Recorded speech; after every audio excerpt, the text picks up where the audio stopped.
समंदर के वसीया नीले फैलाव का तस्वुर करें। यहाँ एक ऐसी घरियावर पुरस्कार दुनिया है जो बालकलिक सी दूसरे सियारे जैसी गति है।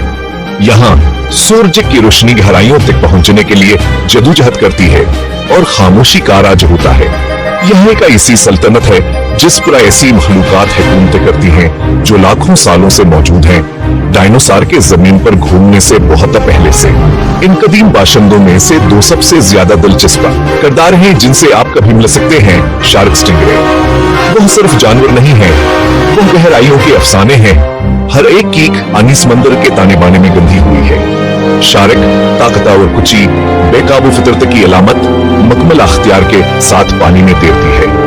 दूसरी तरफ स्टिंगरे भैंसबदलने और खामोश खूबसूरती का माहिर है, समंदर के फर्श पर एक खामोश रकास।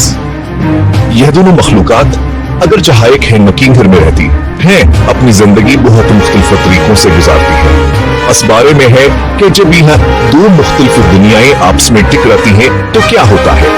हम अपने दो ग्लेडिएटर्स को जानने से शुरू करेंगे।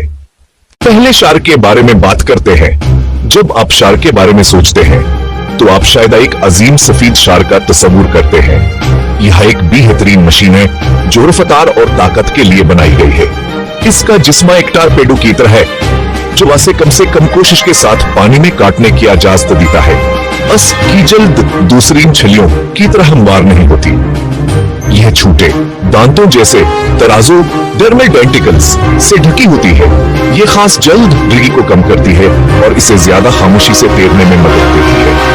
और फिर यकीनन दांत ही शार्क का मनहास्तरे की तरह 30 खंजरों का एक घूमने वाला हथियार है जो कई कतारों में तरतीब दिया गया है। जब एक दांत गिरता है तो पिछली कार से दूसरा दांत आस्कीज गलीने के लिए आगे बढ़ जाता है।